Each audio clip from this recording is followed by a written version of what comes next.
الحمد لله وكفى وسلام على عباده الذين اصطفى أما بعد فأعوذ بالله من الشيطان الرجيم بسم الله الرحمن الرحيم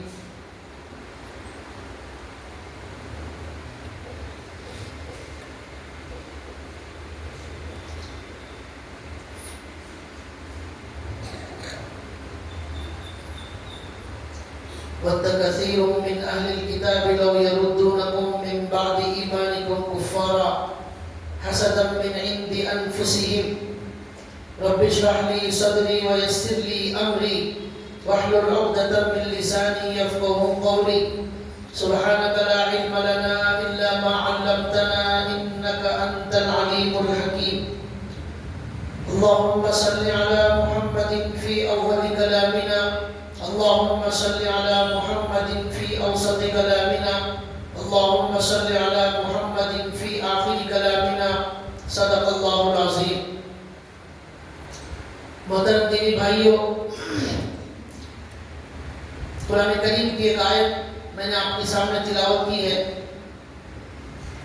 جس میں اللہ تعالیٰ فرماتے ہیں وَدَّ كَثِيرٌ مِّنْ أَهْلِ الْكِتَابِ لَوْ يَرُدُّونَكُم مِّن بَعْدِ إِيمَانِكُمْ كُفَّارًا حَسَدًا مِّنْ عِندِ أَنفُسِهِمْ مِن بَعْدِ مَا تَبَيَّنَ لَهُمُ الْحَقُّ. اللہ تعالیٰ اس میں کہتے ہیں کہ دنیا میں جو یہودی ہیں، اہل کتاب ہیں،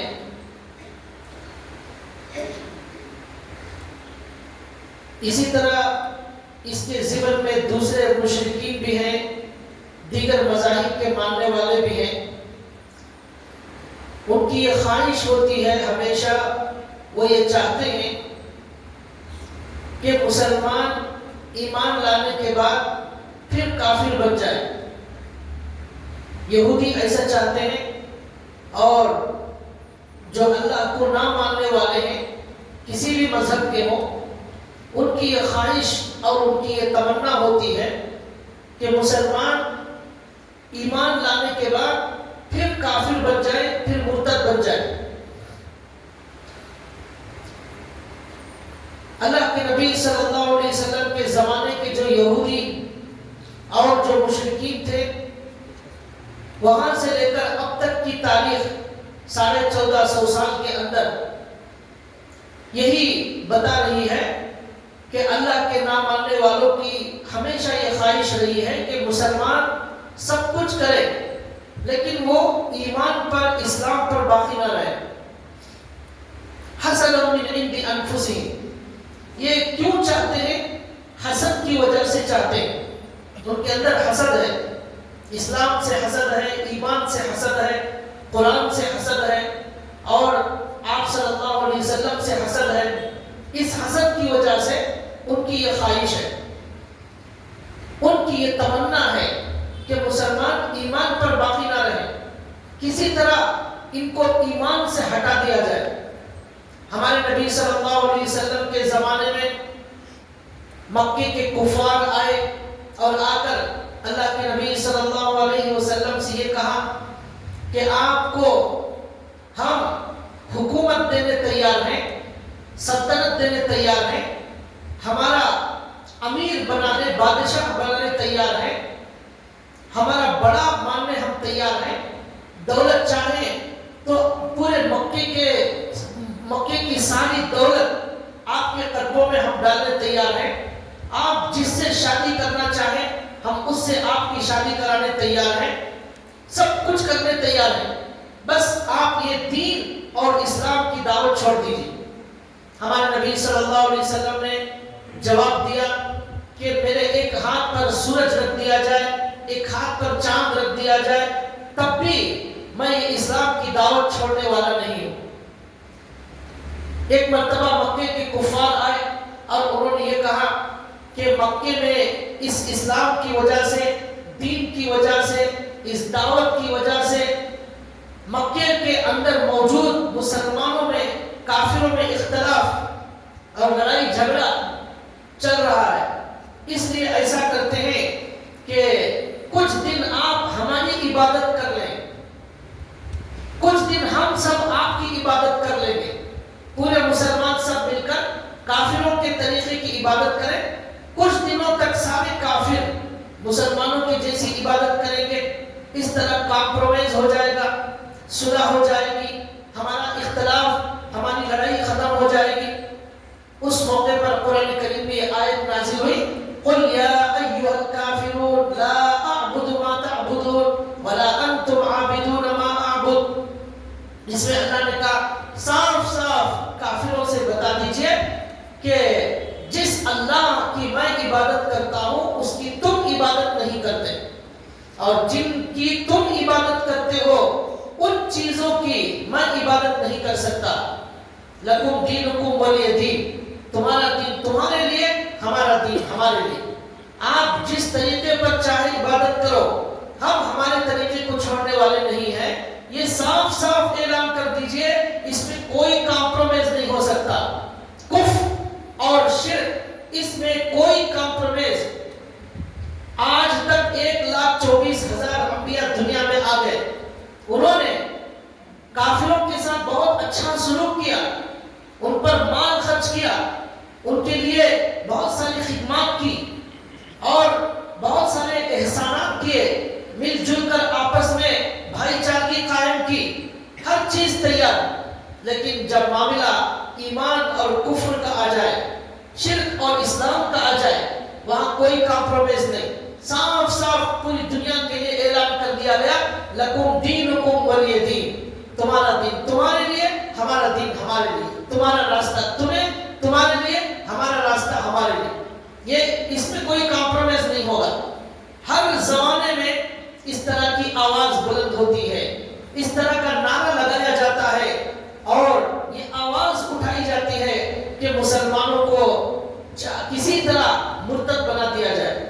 آج ساری دنیا میں مسلمانوں کو مرتد بنانے کے لیے کوششیں جاری ہیں, محنتیں جاری ہیں, بہت سارا پیسہ خرچہ کیا جا رہا ہے, اور اس کی وجہ سے ہماری بہت ساری لڑکیاں, بہت سارے لڑکے ان کے جال میں پھنس کر مرتد بھی ہو رہے ہیں, اور باقاعدہ ہزاروں کی تعداد میں مرتد ہو رہے ہیں. لیکن قرآن کریم نے صاف صاف یہ اعلان کر دیا اور بتا دیا, اے مسلمانوں کان کھول کر سن لو, سارے انسانوں کان کھول کر سن لو, وہ یہ ہے کہ ایمان سب سے بڑی دولت ہے. ایمان سے بڑھ کر کوئی دولت نہیں. یہ ایمان سورج سے قیمتی, چاند سے زیادہ قیمتی, پوری زمین سے زیادہ قیمتی, آسمان سے زیادہ قیمتی, زمین کے اندر موجود سارے چاندی اور سونے سے زیادہ قیمتی. اس کی قیمت دنیا کا کوئی انسان لگا نہیں سکتا. یہ اتنا قیمتی ایمان ہے. ہمارے نبی صلی اللہ علیہ وسلم نے مکے کی پہاڑی پر کھڑے ہو کر یہ اعلان کیا, اے مکے والوں کان کھول کر سنو, تم لوگ مجھے امین اور صادق امانتدار کہتے ہو, تو تم لوگ مجھے سچا سمجھتے ہو. اگر میں تم سے یہ کہوں کہ پہاڑ کے پیچھے سے ایک دشمن تم پر حملہ آور ہونے والا ہے, تو تم میری بات مانو گے؟ سب لوگوں نے کہا ضرور مانیں گے. ہمارے نبی نے کہا تو یاد رکھو, تمہاری یہ زندگی جو اللہ نے دی ہے, یہ ختم ہونے کے بعد ایک نئی دنیا, ایک نئی زندگی شروع ہونے والی ہے. اس کا نام قیامت ہے, اس کا نام آخرت ہے. اسی اللہ نے جس نے زمین کو بنایا, جس نے آسمان کو بنایا, جس نے چاند کو بنایا, سورج کو بنایا, ستاروں کو بنایا, اسی اللہ نے قرآن کریم نازل کیا ہے. اسی اللہ نے 1,24,000 نبیوں کو نبی بنایا ہے. اسی اللہ نے مجھے نبی بنایا ہے. اور یہ زندگی اس لیے دی گئی ہے کہ اس زندگی میں اس اللہ پر ایمان لانا ہے. اس کے علاوہ کسی کی عبادت نہیں ہو سکتی, اس کے علاوہ کسی کی پوجا نہیں ہو سکتی. جو بھی اس اللہ کے علاوہ کسی کی عبادت کرے گا, کسی کی پوجا کرے گا, تو وہ مشرک ہوگا, وہ کافر ہوگا, اور اس کا ٹھکانہ ہمیشہ ہمیشہ کا جہنم. خالدین فیہا ابدا, خالدین فیہا ابدا. اللہ نے صاف کہا کہ جو بھی اللہ کے علاوہ کسی کی عبادت کرنے والے ہیں ان کو جہنم میں جانا پڑے گا, اور وہ اس میں ہمیشہ ہمیشہ رہیں گے. ان اللہ لا یغفر ان یشرک بہ ویغفر ما دون ذلک لمن یشاء. اللہ تعالیٰ شرک کے علاوہ جس گناہ کو بھی چاہیں گے معاف کر دیں گے, لیکن شرک کی اللہ کے یہاں معافی نہیں. پورے قرآن میں صاف صاف سمجھایا، ایمان کی اہمیت کو بتایا. اور اللہ نے کہا دیکھو تمہارا معبود تمہارا الہ ایک اللہ ہے. الہکم الہ واحد لا الہ الا ہو. تمہارا خدا ایک اللہ ہے، اس کے علاوہ کوئی معبود نہیں. وہ الرحمن الرحیم، وہی رحم کرنے والا ہے، وہی رحیم ہے. صاف صاف بتا دیا. اور یہ بھی بتایا قرآن نے کہ خدا کیسا ہونا چاہیے، بڑا پاورفل، بڑا طاقتور ہونا چاہیے. وہ خدا انسان نہیں ہو سکتا. جو لوگ انسان کو خدا مانتے ہیں تو وہ گمراہی میں ہے، وہ شرک میں ہے، وہ ضلالت میں ہے، غلط راستے پر ہے. انسان خدا نہیں ہو سکتا. ایشرکون ما لا یخلق شیئا وهم یخلقون. کیا یہ لوگ ایسے لوگوں کو خدا مان رہے ہیں جنہوں نے کچھ پیدا نہیں کیا ہے؟ انسان نے کچھ پیدا نہیں کیا. وهم یخلقون، ان کو خود پیدا کیا جاتا ہے. جو پیدا کیا جاتا ہے اس کا نام مخلوق ہے. مخلوق خالق نہیں ہو سکتا، مخلوق خالق نہیں ہو سکتی. خالق پیدا کرنے والے کا نام ہے، اور خالق جو ہوتا ہے وہ ہمیشہ سے ہوتا ہے اور ہمیشہ رہے گا، وہ ہے اللہ.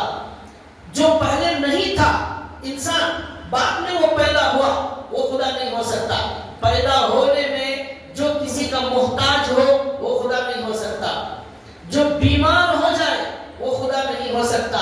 جو مر جائے وہ خدا نہیں ہو سکتا. مرنے والے کا نام خدا نہیں، مارنے والے کا نام خدا ہے. بیمار ہونے والے کا نام خدا نہیں، بیماری دینے والے کا نام خدا ہے.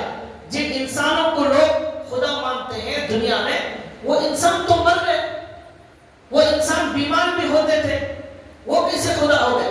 ایک جگہ اللہ نے کہا کانا یأکلان الطعام. یہ عیسائی لوگ عیسیٰ علیہ السلام اور ان کی اماں جان کو خدا مانتے ہیں، حالانکہ عیسیٰ علیہ السلام اور ان کی اماں جان یہ دونوں کھانا کھاتے تھے. کانا یأکلان الطعام، کھانا کھانے والا جسے بھوک لگ رہی ہے وہ خدا کیسے ہو سکتا ہے؟ خدا کو بھوک نہیں لگتی. خدا کھلانے والے کا نام ہے. اگر عیسیٰ خدا ہوتے وہ کھانا نہ کھاتے. خدا نہیں ہے اس لیے کھانا کھاتے تھے، ان کو بھوک لگتی تھی. اس طرح قرآن کریم نے صاف صاف سمجھایا. اور یہ بھی یاد رکھنے کی بات ہے کہ انسان خدا نہیں ہو سکتا، اس لیے کہ اگر انسان خدا ہوتا تو وہ کبھی بھی نہ مرتا. کون مرنا چاہتا ہے؟ کوئی بھی مرنا نہیں چاہتا. یہ سارے ہاسپٹل اسی لیے چل رہے ہیں کہ کوئی مرنا نہیں چاہتا. اگر مرنا چاہتے تو کوئی دنیا میں ہاسپٹل نہ ہوتی، کوئی ڈاکٹر نہ ہوتا، کوئی دوا نہ ہوتی. یہ سب اسی لیے چل رہا ہے کہ کوئی مرنا نہیں چاہتا، سب جان بچانے کے لیے ہاسپٹل جا رہے ہیں. تو جن لوگوں کو خدا مانا گیا انسانوں کو، وہ بھی مرنا نہیں چاہتے تھے لیکن مر گئے. جب تک وہ زندہ تھے لوگوں نے خدا بنایا لیکن مر گئے. اگر خدا ہوتے وہ نہ مرتے. اتنا بھی اختیار نہیں ہے کہ وہ اپنی موت کو روک سکے، تو پھر وہ کیسے خدا ہو گئے؟ اس طرح قرآن کریم نے بہت بہترین انداز میں صاف صاف سمجھایا. معلوم ہوا اللہ اور خدا ایک ایسی ہستی ہے جو انسان نہیں ہے، جو مرنے والا نہیں، جو بیمار ہونے والا نہیں، جسے بھوک نہیں لگتی، جسے نیند نہیں آتی، جسے اونگ نہیں آتی، وہ ہے خدا. اللہ لا الہ الا هو الحی القیوم. اللہ وہ ہے جو ہمیشہ ہمیشہ زندہ ہے، اسے موت نہیں آتی. سارے انسانوں کی روح ان کی اس اللہ کے کنٹرول میں ہے. وہ جس کے اندر چاہے روح ڈالتا ہے، جس کے اندر چاہے روح نکالتا ہے. حی، وہ زندہ رہنے والا ہے ہمیشہ. قیوم، وہ زمین آسمان کو تھامے ہوئے ہے، اس کے حکم سے زمین آسمان قائم ہے. لا تأخذه سنة ولا نوم. اس اللہ کو نہ نیند آتی ہے نہ اونگ آتی ہے. یہ ایسا ہونا چاہیے اللہ. اسے کہتے ہیں اللہ. قرآن نے اس کا تعارف کرایا کہ اللہ کیسا ہے. لا تأخذه سنة ولا نوم له ما في السماوات وما في الأرض. زمین میں جو کچھ ہے اسی اللہ کا ہے، آسمان میں جو کچھ ہے اسی اللہ کا ہے. له ما في السماوات والأرض من ذا الذي يشفع عنده إلا بإذنه. اللہ کے سامنے کوئی بھی اس کی اجازت کے بغیر سفارش نہیں کر سکتا. یہ ہے اللہ. وسع کرسیہ السماوات والارض. اس کا عرش آسمان اور زمین سے بڑا ہے. یہ اللہ ہے.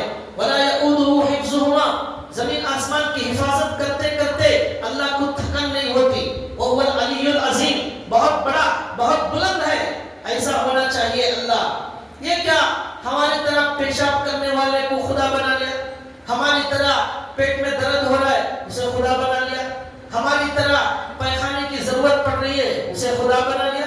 عجیب خدا ہے جسے پیشاب بھی آتا ہے، پیخانہ بھی آتا ہے، اسے نیند بھی آتی ہے، وہ مرتا بھی ہے، وہ بیمار بھی ہوتا ہے۔ یہ خدا نہیں ہو سکتا۔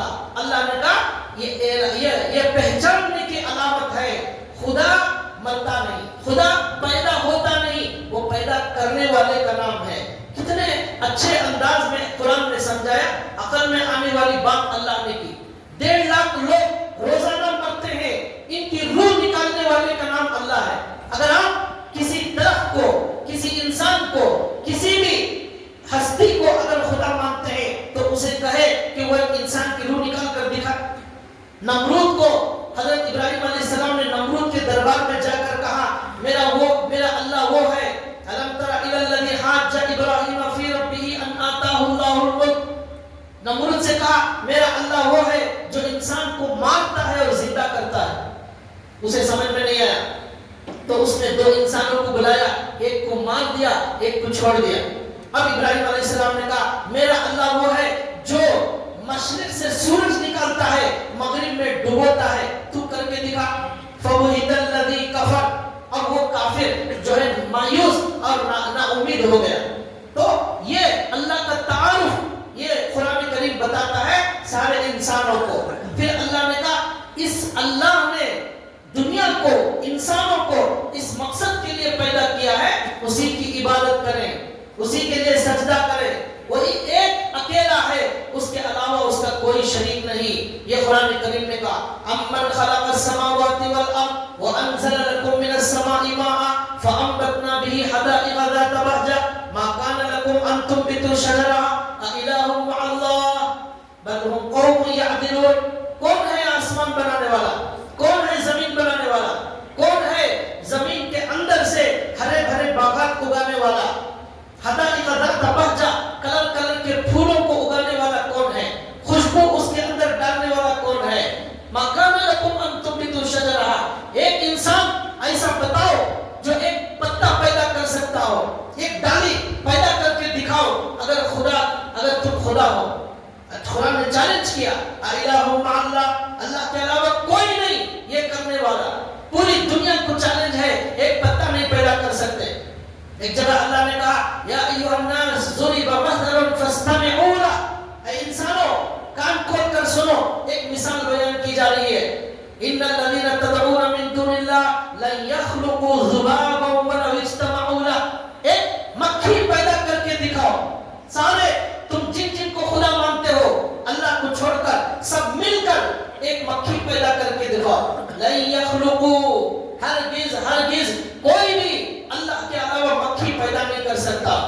وَلَوِ اجْتَمَعُوا لَهُ، سارے مل جائیں ایک مکھی نہیں پیدا کر سکتے۔ وَإِن يَسْلُبْهُمُ الذُّبَابُ شَيْئًا لَا يَسْتَنقِذُوهُ مِنْهُ، عجیب و غریب ان کے خدا ہیں، ان کے خدا کے سامنے ان کے کھانے کی چیزیں ایک مکھی لے کر چلی جاتی ہے، ان کے خدا اس مکھی سے چھین نہیں سکتے، اس مکھی کو روک نہیں سکتے۔ مکھی ان کے فروٹ کھا کر چلی جاتی ہے اور مکھی ان کے دسترخوان پر ناشتہ کر رہی ہے، لیکن اس مکھی کو کوئی روک نہیں سکتا، اس سے کوئی چھین نہیں سکتا۔ یہ کیسے کمزور خدا ہے، ضعف الطالب والمطلوب، یہ خدا بھی بڑا کمزور، اسے ماننے والے بھی بڑے کمزور۔ تو اللہ نے کہا خدا کیسا ہوتا ہے، آؤ قرآن بتا رہا ہے امن جعل الارض قرارا، اس زمین کو ٹھہرنے والی بنایا اللہ نے۔ یہ پوری زمین، سائنسدان کہتے ہیں یہ پوری زمین تیزی کے ساتھ چل رہی ہے، تیزی کے ساتھ چل رہی ہے اور یہ زمین برابر گول پھر رہی ہے، یہ سائنسدان کہتے ہیں۔ قرآن میں بھی موجود ہے وَلَئِن زَالَتَا إِنْ أَمْسَكَهُمَا مِنْ أَحَدٍ مِّن بَعْدِهِ إِنَّ اللَّهَ يُمْسِكُ السَّمَاوَاتِ وَالْأَرْضَ، اللہ زمین آسمان کو تھامے ہوئے ہیں، ان کو گرنے سے اللہ بچائے ہوئے ہیں، روک کر رکھے ہوئے ہیں۔ خلق السماوات بغیر عمد ترونها، اتنا بڑا آسمان بغیر پلر کے کھڑا ہوا ہے، کون ہے اسے بغیر پلر کے کھڑا کرنے والا؟ وہ ہے اللہ۔ اور زمین کو بھی جیسے کہ سائنسدان کہتے ہیں، قرآن کی بھی آیت کہتی ہے اللہ زمین کو بھی تھامے ہوئے، گرنے سے اللہ روکے ہوئے، اللہ کے جنون سے یہ زمین جو ہے وہ اللہ اسے روکے ہوئے. تو یہ اللہ کی اتنی بڑی زمین روکنے والے کا نام اللہ ہے. امن جعل الارض قرارا وجعل خلالها انہارا, اس کے درمیان نہروں کو چلانے والے کا نام اللہ ہے. وجعل خلالها انہارا وجعل لها رواسي, ان زمین کے اندر پہاڑوں کو پیدا کرنے والے کا نام اللہ ہے. وجعل لها رواسي وجعل بين البحرين حاجزا, دو سمندروں کو ملنے سے مکس ہونے سے روکنے والے کا نام اللہ ہے. دو سمندر ملتے ہیں لیکن مکس نہیں ہوتے, وہ الگ یہ الگ دونوں مل کر چلتے ہیں. یہ کون ہے کرنے والا؟ الہ مع اللہ, اللہ کے علاوہ کوئی نہیں. امن یجیب المضطر اذا دعا ویکشف السوء ویجعلکم خلفاء الارض, کون ہے جو تمہیں بیماری آتی ہے, تمہیں پریشانی آتی ہے, تمہارا بچہ بیمار ہو گیا, تمہاری ماں بیمار ہو گئی, تمہارے ابا بیمار ہو گئے, تو پریشانی اور تکلیف میں تم جس کو پکارتے ہو وہ تمہاری تکلیف دور کرتا ہے, وہ ہے اللہ. وَإِذَا سَأَلَكَ عِبَادِي أَنِّي فَإِنِّي قَرِيبٌ, کون ہے ساری دنیا فقیر محتاج بن کر جس اللہ کو پکارتی ہے وہ ہر ایک کی سنتا ہے, ہر ایک کی ضرورت پورا کرتا ہے, وہ ہے اللہ. تم کسی کو پکار کر دکھاؤ, وہ قیامت کی صبح تک تمہاری کوئی ضرورت پوری نہیں کرے گا. جسے بنایا جاتا ہے, جسے مارکیٹ سے خریدا جاتا ہے, جسے فیکٹری میں تیار کیا جاتا ہے, جسے پرانا ہونے کے بعد پھینک دیا جاتا ہے, یہ خدا کی تعریف ہے یا یہ خدا کی تعریف ہے جو قرآن کریم بیان کر رہا ہے؟ کتنا زمین آسمان کا فرق ہے ان دو چیزوں کے اندر. قرآن نے کہا یہ ہوتا ہے اللہ. اما یہدیکم فی ظلمات البر والبحر, تمہیں سمندر میں راستہ بتانے والا, تمہیں خشکی میں راستہ بتانے والے کا نام اللہ ہے. اما یرزقکم من السماء والارض, زمین آسمان سے تمہارا رزق اتارنے والے کا نام اللہ ہے. واللہ الخالق الباری المصور, تمہاری شکلوں کو صورتوں کو الگ الگ بنانے والے کا نام اللہ ہے. یا ایھا الانسان ما غرک بربک الکریم الذی خلقک فسواک فعدلک فی ای صورت ما شاء رکبک. اے انسان, تجھے کس چیز نے مغرور بنا دیا؟ اس اللہ نے, اس کریم اللہ کے سامنے تجھے کس نے مغرور بنا دیا؟ الذی خلقک, جس اللہ نے تجھے پیدا کیا, فسواک, بہترین انسان بنایا, معتدل بنایا, فی ای صورت ما شاء رکبک, ہر ایک کو الگ الگ صورت عطا کی, اس کا نام اللہ ہے. کروڑوں صورتیں جب سے آدم علیہ السلام پیدا ہوئے آج تک سب کی صورت الگ, ناک وہی ہے, آنکھیں وہی ہیں, دانت وہی ہیں, سب وہی, لیکن کروڑوں شکلیں ایک میچ نہیں کرتے. ایسی عجیب و غریب کاریگری کرنے والے کا نام اللہ ہے. آدم علیہ السلام سے لے کر آج تک قیامت تک کروڑوں لوگ آنے والے ہیں, کسی کا صورت میچ نہیں ہوتی اور مکس نہیں ہوتی. سب کی آوازیں الگ, سب کی آوازیں الگ, عورتوں کی آواز الگ, مردوں کی آواز الگ, بوڑھے لوگوں کی آواز الگ, بچے کی آواز الگ, یہ سب آوازوں کے اندر تبدیلی کرنے والے کا نام اللہ ہے. فنگر پرنٹس, سب کے فنگر پرنٹس الگ ہیں, یہ الگ الگ بنانے والا, یہ ہمیں نظر بھی نہیں آتا. آنکھ سے دیکھیے یہ لکیر ہمیں نظر نہیں آتی, اتنی باریک کاریگری کر کے کروڑوں فنگر پرنٹس الگ بنانے والے کا نام اللہ ہے. سائنسدانوں کو معلوم نہیں تھا, دنیا کو معلوم نہیں تھا کہ فنگر پرنٹس الگ ہوتے ہیں. قرآن نے 1450 سال پہلے بتا دیا. سورہ قیامہ اللہ نے کہا بلا قادرین علی ان نسوی بنانا, لوگ کہتے ہیں مرنے کے بعد وہ اللہ دوبارہ زندہ نہیں کر سکتا. اللہ نے کہا ایسا زندہ کروں گا, ایسا زندہ کروں گا کہ تمہاری انگلیوں کے لکیروں میں بھی فرق نہیں ہوگا. ہزاروں سال مرنے کے بعد, ہزار سال کے بعد مردہ خبر سے اٹھے گا, اس کی فنگر پرنٹس کے اندر بھی کوئی تبدیلی نہیں ہوگی. ایسا عجیب و غریب کارنامے والے کرنے کا نام اللہ ہے. یہ قرآن بتا رہا ہے ایسا ہے اللہ, ایسی قدرت اور طاقت والے کا نام اللہ ہے. اللہ نے کہا سمندر میں جن کو انسانوں کو مچھلیوں نے کھا لیا, خودکشی کر کے مر گئے, ان کے اندر سے لاشوں کو, ان کے ٹکڑوں کو جمع کر کے ہزاروں سال کے بعد اللہ دوبارہ زندہ کریں گے. قرآن نے کہا وَضَرَبَ لَنَا مَثَلًا وَنَسِيَ خَلْقَهُ قَالَ مَن يُحْيِي الْعِظَامَ وَهِيَ رَمِيمٌ. ایک کافر حضور کے پاس آیا اور آ کر کہنے لگا یا رسول اللہ, ہم جب مر جائیں گے, مٹی ہو جائیں گے, ہڈیاں ہو جائیں گے, ہمارا وجود ختم ہو جائے گا, پھر کون ہمیں زندہ کرے گا؟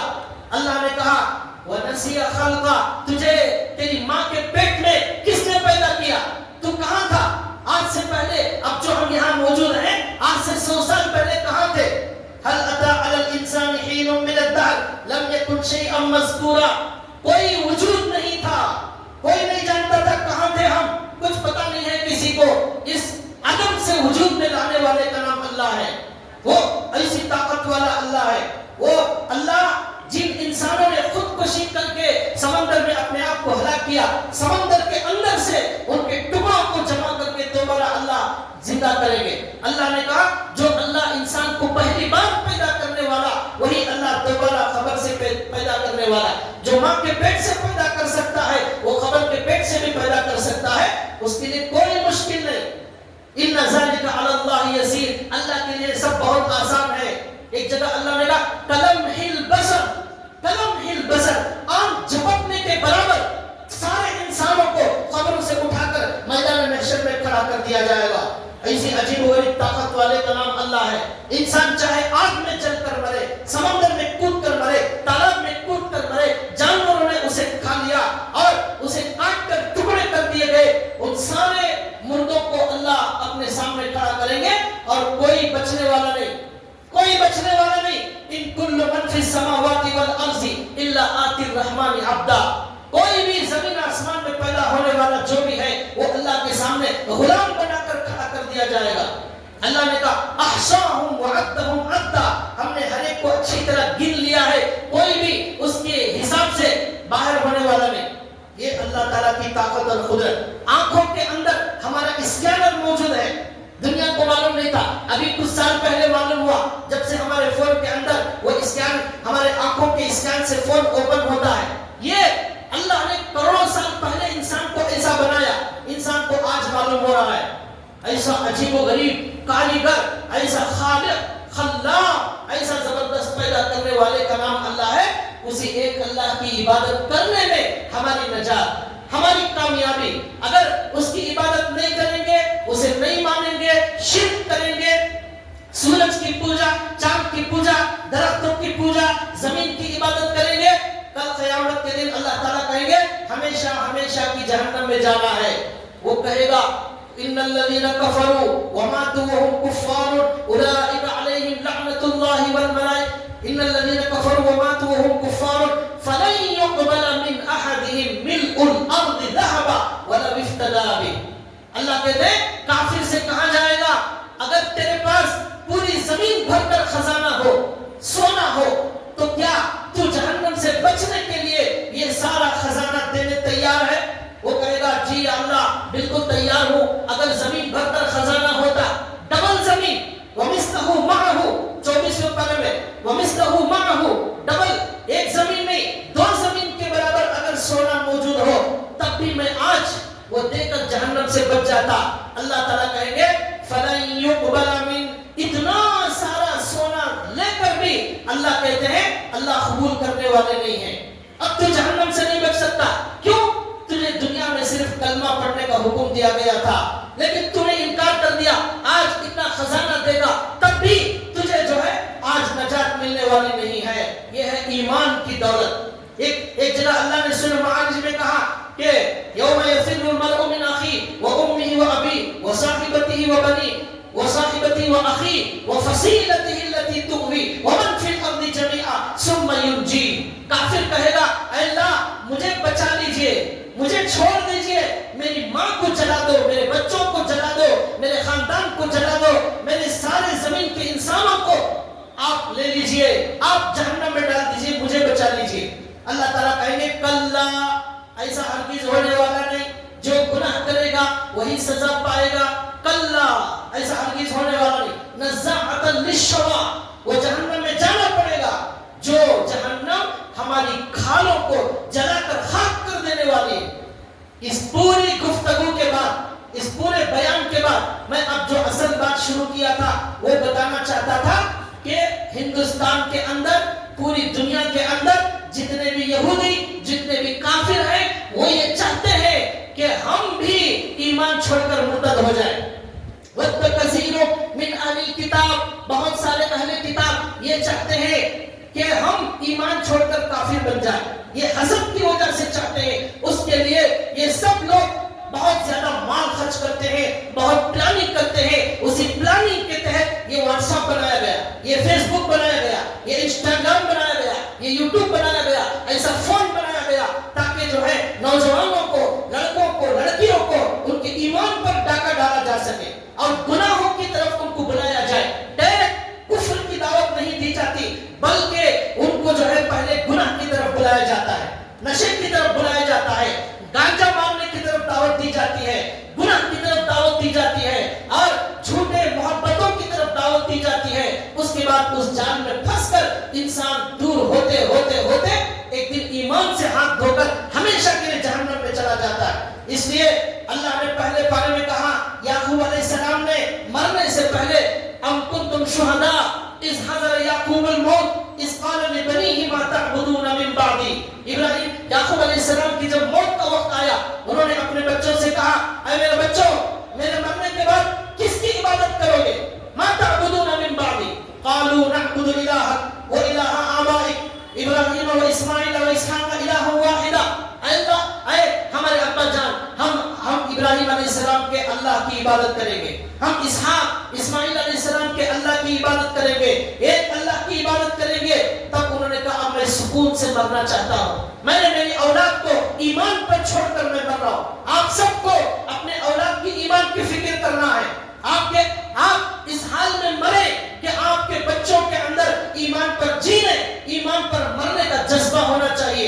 اسی جذبے کے لیے حضرت بلال کو گرم گرم دھوپ میں چٹان پر لٹا کر تڑپایا گیا، کپڑے نکال کر جلایا گیا، وہ چلنے تیار ہو گئے لیکن ایمان چھوڑنے تیار نہیں ہوئے۔ اسی ایمان کے لیے حضرت عبداللہ بن حذیفہ کو بادشاہ نے کہا، عیسائی بن جاؤ ورنہ جان سے مار دیے جاؤ گے۔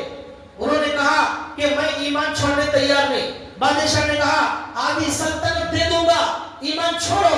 انہوں نے کہا، پوری زمین کا خزانہ بھی دے دیں گے، ایک سیکنڈ کے لیے ایمان چھوڑنے تیار نہیں ہوں، یہ جواب دیا۔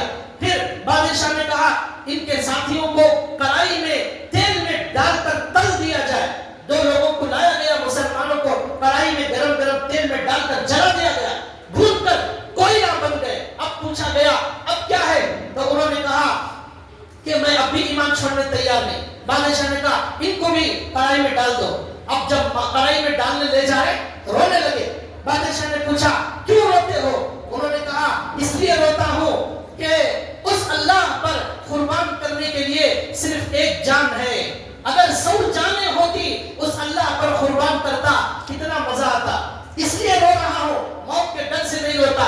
ایمان والے کی اصل زندگی مرنے کے بعد شروع ہوتی ہے، یہ زندگی تو عارضی اور وقتی ہے، اصل کامیابی تو ہماری مرنے کے بعد کی زندگی شروع ہونے والی ہے۔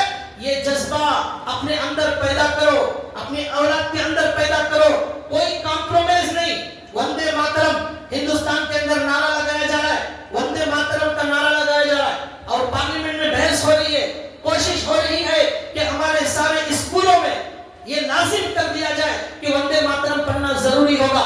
ہمارے علماء نے صاف صاف بتا دیا حکومت کو کہ ہم مسلمان اس ہندوستان کے اندر اپنے ایمان کے ساتھ جئیں گے، اپنے کلمے کے ساتھ جئیں گے، اپنی اذانوں کے ساتھ، اپنے نمازوں کے ساتھ جئیں گے۔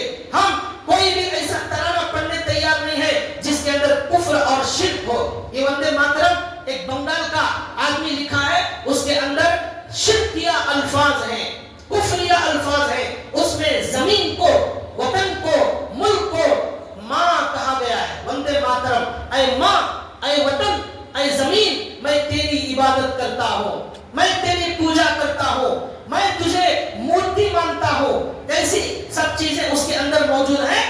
جو مسلمان بچہ یا بڑا جو بھی اسے پڑھے گا تو وہ اپنا اسلام گوا بیٹھے گا اور ایمان سے ہاتھ دھو بیٹھے گا، جو سب سے بڑی دولت ہے وہ چلی جائے گی۔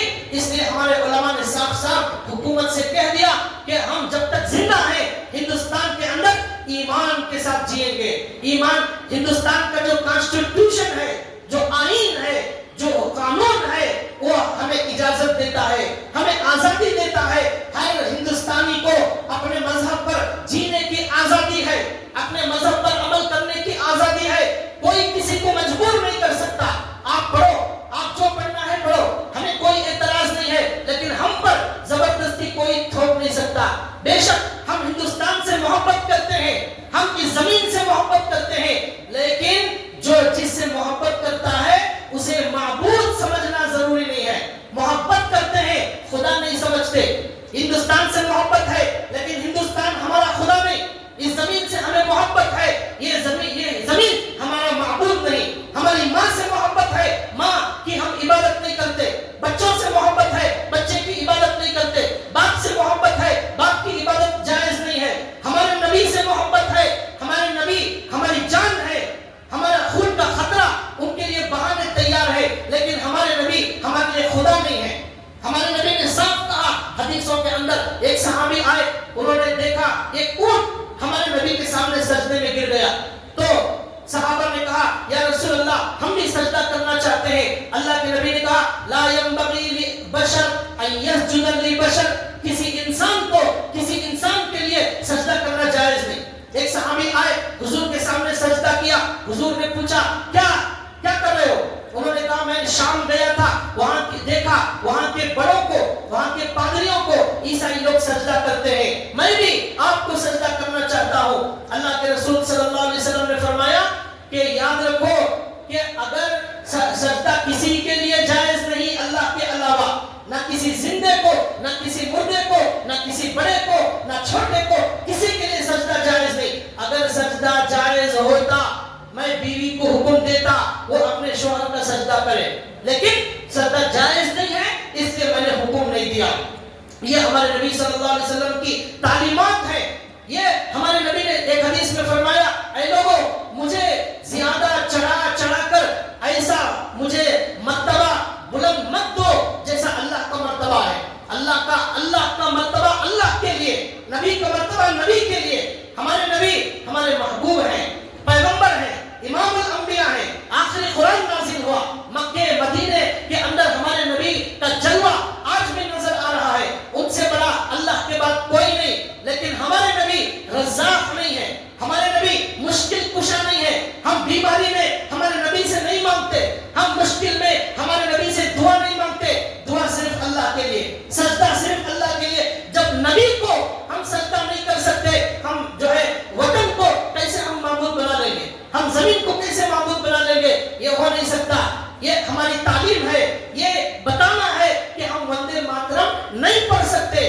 کیوں نہیں پڑھ سکتے؟ وہ پڑھنا شرک ہے، کفر ہے، اور ہم یہ کام کبھی نہیں کر سکتے. ابو کلام آزاد جو ہندوستان کے بہت بڑے عالم گزرے ہیں، آزادی میں بڑا ان کا کردار ہے مولانا ابو کلام آزاد. انہوں نے جب آزادی کے موقع پر ہندوستان سے مسلمان جا رہے تھے دوسرے ملک کو، ابو کلام آزاد نے آواز دی اور کہا اے ہندوستان کے مسلمانوں کہاں جا رہے ہو؟ یہ لال قلعہ تمہیں بلا رہا ہے، یہ تاج محل تمہیں بلا رہا ہے، ہندوستان کی مسجدیں تمہیں بلا رہی ہیں. تم چلے جاؤ گے، یہاں اذان کون دے گا؟ تمہیں اسی زمین پر رہنا ہے.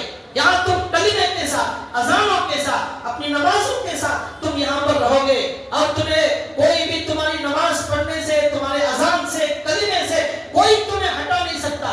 کوئی ایسی طاقت پیدا نہیں ہوئی ہے جو مسلمانوں کو کفر اور شرک کرنے پر مجبور کر دے. ایسا نہیں ہو سکتا. مسلمان کا جینا اور مرنا صرف اس اللہ کے لیے ہے. یہ ترانہ پڑھنا ایمان، وطن سے محبت کی کوئی دلیل نہیں ہے. وطن سے محبت کی دلیل ٹیپو سلطان کی خبر سے پوچھو. اگر ہم ہندوستان سے محبت کرتے ہیں یا نہیں کرتے، سری لنکا پٹن کے اندر ہمارے ٹیپو سلطان شہید کی جو خبر ہے اس خبر سے پوچھو. وہ خبر بتائے گی ہم کتنی محبت کرتے ہیں ہندوستان سے. یہ ٹیپو سلطان اپنے خون کا آخری خطرہ بہا کر اس ملک کے لیے شہید ہو گئے. جب مر گئے انگریز نے کہا آج سے ہندوستان ہمارا ہے، آج سے ہندوستان ہمارا ہے. یہی ٹیپو سلطان ہے جنہوں نے کہا اے لوگوں گیدڑ کی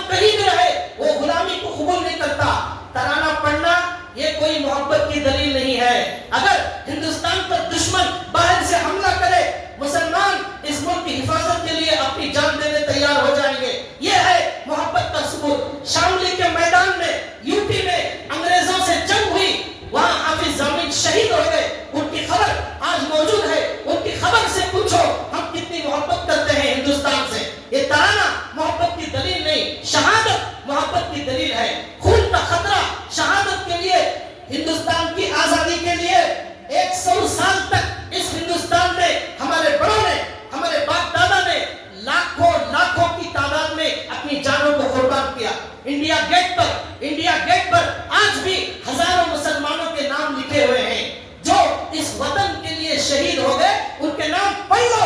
یہ ہے ہماری محبت کا ثبوت.